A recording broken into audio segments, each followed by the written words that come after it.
এখন শুনবেন আজকের গুরুত্বপূর্ণ খবরের শিরোনাম। পাকিস্তানে হামলার প্রস্তুতি নিচ্ছে ভারত। ইয়েমেনে মার্কিন সামরিক বাহিনীর মুহুর্মুহুর হামলা, নিহত ৮।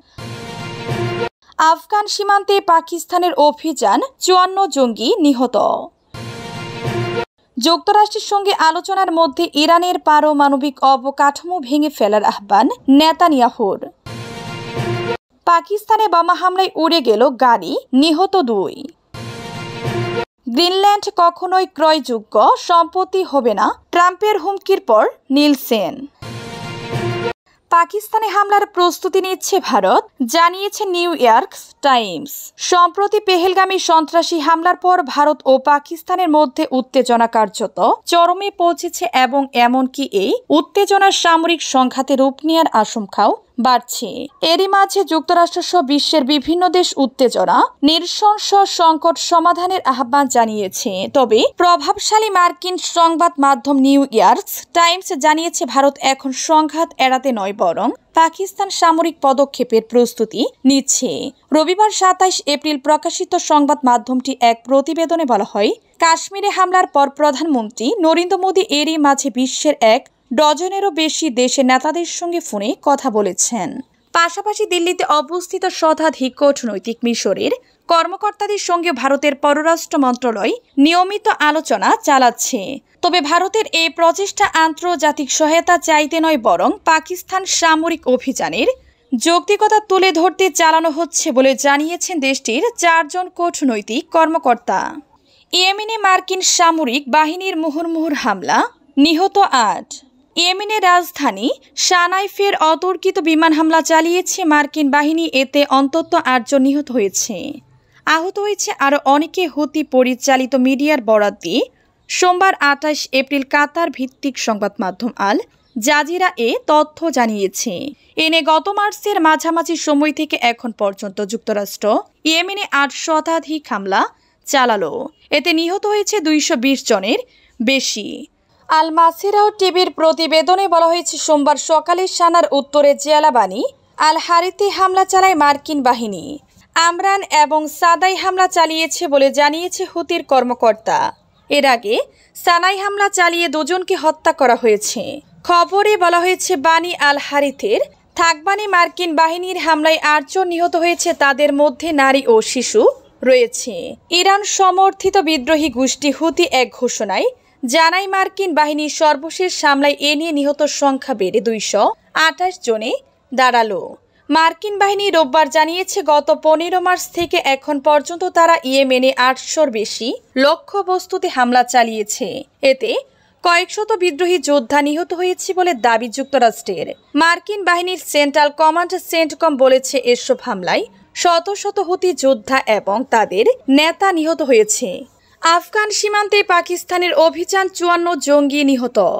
আফগানিস্তান থেকে পাকিস্তানের উত্তর পশ্চিম অঞ্চলীয় সীমান্ত দিয়ে সেই দেশে ঢোকার চেষ্টা করার সময় ৫৪ জন জঙ্গি নিহত হয়েছে। পাকিস্তানি সেনাবাহিনী রবিবার এ তথ্য জানিয়েছে। সেনাবাহিনী এদিন এক বিবৃতিতে জানায়, শুক্রবার থেকে রবিবারের মধ্যে খাইবার পাখতুনখোয়া প্রদেশে পাকিস্তান আফগানিস্তান সীমান্ত দিয়ে ঢোকার চেষ্টা করছিল জঙ্গিদের একটি বড় দল। তখনই তাদের গতিবিধি নজরে আসে নিরাপত্তা বাহিনীর। পরে তাদের অভিযানে ৫৪ জন জঙ্গি নিহত হয়েছে। পাশাপাশি সীমান্ত পার হওয়ার চেষ্টা করা জঙ্গিদের কাছ থেকে বিপুল পরিমাণ অস্ত্র, গোলাবারুদ ও বিস্ফোরক উদ্ধার করা হয়েছে। বিবৃতিতে আরও বলা হয়, বিদেশি প্রভুদের নির্দেশে পাকিস্তানের অভ্যন্তরে বড় ধরনের সন্ত্রাসী কর্মকাণ্ড চালানোর উদ্দেশ্যে এই জঙ্গিরা বিশেষভাবে অনুপ্রবেশের চেষ্টা করছিল। পাকিস্তানি সেনাবাহিনী বলেছে, ভারত যখন পাকিস্তানের বিরুদ্ধে ভিত্তিহীন অভিযোগ তুলছে, ঠিক সেই সময় এই জঙ্গিরা এমন কাজ করছে, যা স্পষ্ট করে দেয় কার ইঙ্গিতে তারা পরিচালিত হচ্ছে। আফগানিস্তানে তালেবান ২০২১ সালে ফের ক্ষমতায় ফেরার পর থেকে পাকিস্তানি সন্ত্রাসী হামলার হার ব্যাপক বেড়ে গেছে। ইসলামাবাদ দাবি করে আসছে, আফগানিস্তান নিরাপদ আশ্রয় নিয়ে হামলাকারীর পাকিস্তানি হামলা চালাচ্ছে। অন্যদিকে সম্প্রতি পাকিস্তানের বিরুদ্ধে ভারত সীমান্ত পেরিয়ে সন্ত্রাসবাদ সমর্থন দেওয়ার অভিযোগ তুলেছে। কাশ্মীরের বিতর্কিত অঞ্চলে ২২ এপ্রিল বন্দুকধারীদের হামলায় ২৬ জন বেসামরিক মানুষ নিহত হওয়ার পর ভারত এই অভিযোগ করে। যুক্তরাষ্ট্রের সঙ্গে আলোচনার মধ্যে ইরানের পারমাণবিক অবকাঠামো ভেঙে ফেলার আহ্বান নেতানিয়াহুর। ওয়াশিংটন এবং তেহরানের মধ্যে পরমাণু ইস্যুতে আলোচনার মধ্যে ইরানের সম্পূর্ণ পারমাণবিক অবকাঠামো ভেঙে ফেলার আহ্বান পুনর্ব্যক্ত করেছেন ইসরায়েলি প্রধানমন্ত্রী বেনিয়ামিন নেতানিয়াহু। এক প্রতিবেদনে এই তথ্য জানিয়েছে জেরুজালেম পোস্ট। ওমানের মধ্যস্থতায় মার্কিন যুক্তরাষ্ট্র এবং ইরান এখন পর্যন্ত পরমাণু ইস্যুতে 3 দফা আলোচনা করছে। এই আলোচনা লক্ষ্য এমন একটি চুক্তি স্বাক্ষর করা যা তেহরানের পারমাণবিক অস্ত্র অর্জনকে বাধাগ্রস্ত করবে এবং ওয়াশিংটনের আরোপিত অর্থনৈতিক নিষেধাজ্ঞাগুলো প্রত্যাহার করবে। এই মাসের শুরুতে রোমে আলোচনার পর ওমান বলেছে যুক্তরাষ্ট্র এবং ইরান এমন একটি চুক্তির দিকে এগিয়ে যাচ্ছে যা তেহরানের পারমাণবিক অস্ত্র এবং নিষেধাজ্ঞাগুলিকে সম্পূর্ণরূপে মুক্ত করবে কিন্তু শান্তিপূর্ণ পারমাণবিক শক্তি বিকাশের ক্ষমতা বজায় রাখবে। এদিকে ইরানের পারমাণবিক অবকাঠামো ভেঙে ফেলার আহ্বান জানিয়ে রোববার ইসরায়েলি প্রধানমন্ত্রী বেনিয়ামিন নেতানিয়াহু বলেন, একমাত্র ভালো চুক্তি হবে সমস্ত অবকাঠামো অপসারণ করা। পাকিস্তানে বোমা হামলায় উড়ে গেল গাড়ি, নিহত 2। পাকিস্তানের উপকূলীয় শহর পাসরিতে এক গাড়িতে বোমা হামলার ঘটনা ঘটিয়েছে। এতে দেশটির 2 জন নিরাপত্তারক্ষী নিহত হয়েছে। এছাড়া আহত হয়েছে একজন বেসামরিক লোক। সোমবার 28 এপ্রিল পাকিস্তানের প্রভাবশালী পত্রিকা ডনের অনলাইন প্রতিবেদনে এ তথ্য জানানো হয়েছে। প্রতিবেদনে বলা হয়েছে, এই হামলা ছাড়াও কাচ্চি জেলার দাহার পুলিশ লাইসেন্সে এবং সিবি টাইনে একটি পশুপালন কার্যালয়ে গ্রেনেড হামলা হয়েছে। পাক কর্মকর্তারা বলেছেন, গতরাতে গোয়েন্দার জেলার পেশিন টাউনের মুসকান চৌকি একটি গাড়ি লক্ষ্য করে আইইডি বিস্ফোরণ ঘটানো হয়। এতে গাড়িতে থাকা নিরাপত্তা বাহিনীর 2 জন সদস্য নিহত হয়েছেন এবং 1 জন আহত হয়েছেন।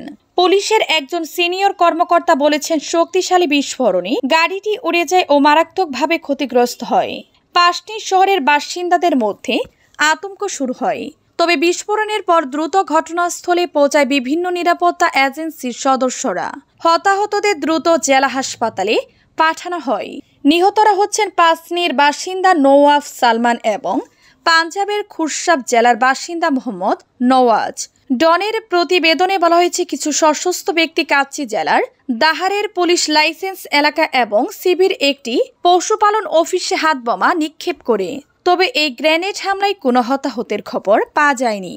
গ্রিনল্যান্ড কখনোই ক্রয়যোগ্য সম্পত্তি হবে না, ট্রাম্পের হুমকির পর নিলসেন। গ্রিনল্যান্ড কখনোই ক্রয়যোগ্য সম্পত্তি হবে না বলে মন্তব্য করেছেন আর্কটিক অঞ্চলের এই দ্বীপের নতুন প্রধানমন্ত্রী জেন্স ফ্রেডেরিক নিলসেন। রবিবার 27 এপ্রিল যুক্তরাষ্ট্রের পক্ষ থেকে ড্যানিশ স্বশাসিত অঞ্চলটি অধিগ্রহণের আলাপকে অসম্মানজনক বলে সমালোচনা করেছেন গ্রিনল্যান্ডের প্রধানমন্ত্রী।